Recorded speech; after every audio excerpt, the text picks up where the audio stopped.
Hey, what's up, everybody? Welcome back to Creator Crypto. I'm your host, Matt. Thanks for joining me today. So one of the things that really attracted me to cryptocurrency in the first place, other than the opportunity to make a little bit of money, right, which I think is what brings us all here, is the potential for the technology to empower the individual, right? We see people throughout the world that are held back for a variety of reasons. That could be a cultural thing, that could be an entrenched power structure, but for whatever reason, people are often held back from reaching their full potential for things out of their control. And the power of blockchain technology and distributed ledger technology is that it can empower individual people to overcome these circumstances and allow them to prosper and choose a life that they want to live, right? And pursue their passions without the arbitrary rules and obstacles that are erected that stand in their way. So I wanted to take a look at a story today about a woman in Afghanistan that's truly remarkable. And it's another illustration of a real life scenario where crypto and blockchain solutions are helping people overcome really difficult circumstances. So we're going to take a look at that. But before we get into it, remember, if you like what you see, hit that like button, hit subscribe, and let me know what you think in the comment section down below. All right, before we get into the story about the woman in Afghanistan that I was talking about, I wanted to show you a chart that's in a NIDIG report that helps provide a lot of helpful context to today's video. And it shows where crypto is being adopted and some of the trends that we have observed there. So if you look at this chart, it basically emphasizes that those countries that are adopting crypto are experiencing less monetary freedom, and that's the dark green bar on the left for each of these categories. This is the average of the top 10 countries that have adopted crypto. They have less monetary freedom compared to the global average. They have fewer property rights. They have less investment freedom, less financial freedom in general, lower government integrity, and just in general aren't very democratic, right?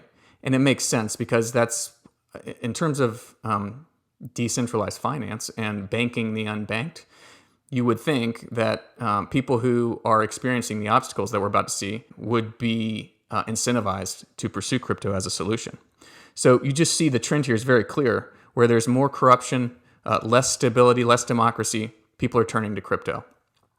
And I'll just scroll up. You'll see kind of the top 20 countries that have adopted crypto. They have their own index, which is how they're measuring it. But you just see, there's a trend, clear trend for a lot of these countries. There's a lot of corruption. There's a lot of economic instability, political instability, and not a lot of economic opportunity. So people are turning to crypto as a solution to help them get on with their lives and pursue lives of meaning. You'll see Afghanistan is number 20 here, and we're about to look at this lady in Afghanistan. But a perfect example of banking in Afghanistan.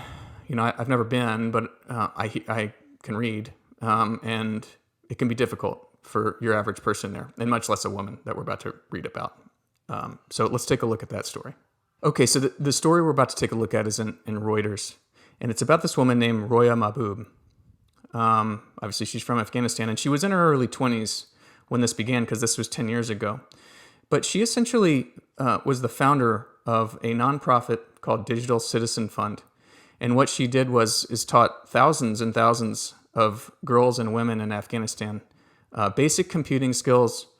And over time, they adopted Bitcoin, and they learned how to use digital wallets and how to use cryptocurrencies, including, to those that wanted to learn or were interested, how to trade, right? Ethereum and others. But essentially, they started paying themselves in Bitcoin and using those in digital wallets. So they didn't rely on banking infrastructure or anything like that, right? Which would stand in their way, especially as a woman in Afghanistan, where the opportunities are very limited and very difficult just for your average person, but especially for this woman.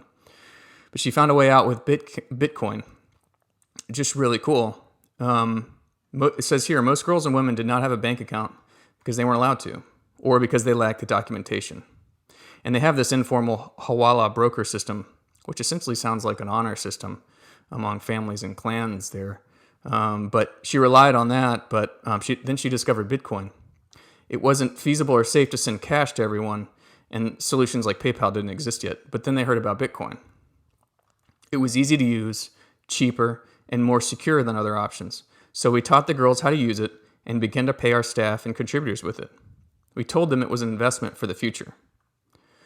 So it goes on to say, about a third of the 16,000 girls and women who learned basic computing skills at Mahboub's centers also learned how to set up a crypto wallet and receive funds, and if they were interested, how to trade and invest in Bitcoin and Ethereum. So that's really cool. I mean, just as a solution to banking, they didn't need to take a business case and get approval from a banker to get a loan or to set up a bank account. They could just go out and they started solving the problem they wanted to solve without any kind of barrier there. Super cool. But if that wasn't enough, after the disastrous U.S. withdrawal, these people were in a bind. Had they been relying on the banking system, no doubt their funds and money would have been frozen or confiscated.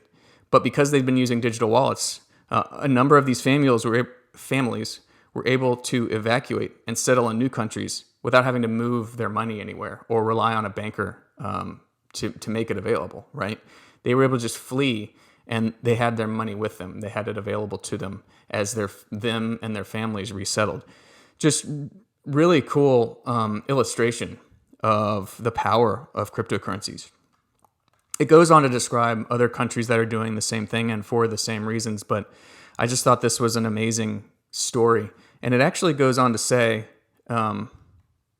this woman, Roya, was named Time Magazine's 100 Most Influential People in 2013. So really amazing. Well-deserved.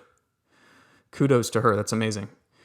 And the article wraps up by saying, with a quote from Roya, "The traffickers and kidnappers will always find a way to abuse a system, but the power of crypto is bigger, especially for women and those who don't have bank accounts. It is very beneficial and so empowering." Really cool.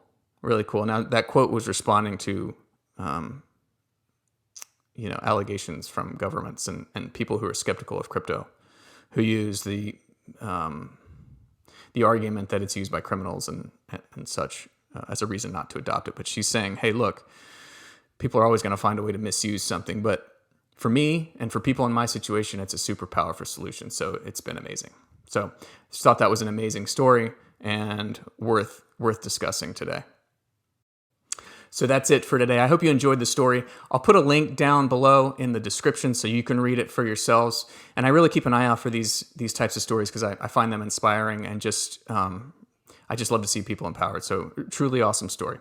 Thanks for watching today. Remember, if you like what you see, hit the like button, hit subscribe. Give me your thoughts in the comment section. Let me know what you think. See you next week.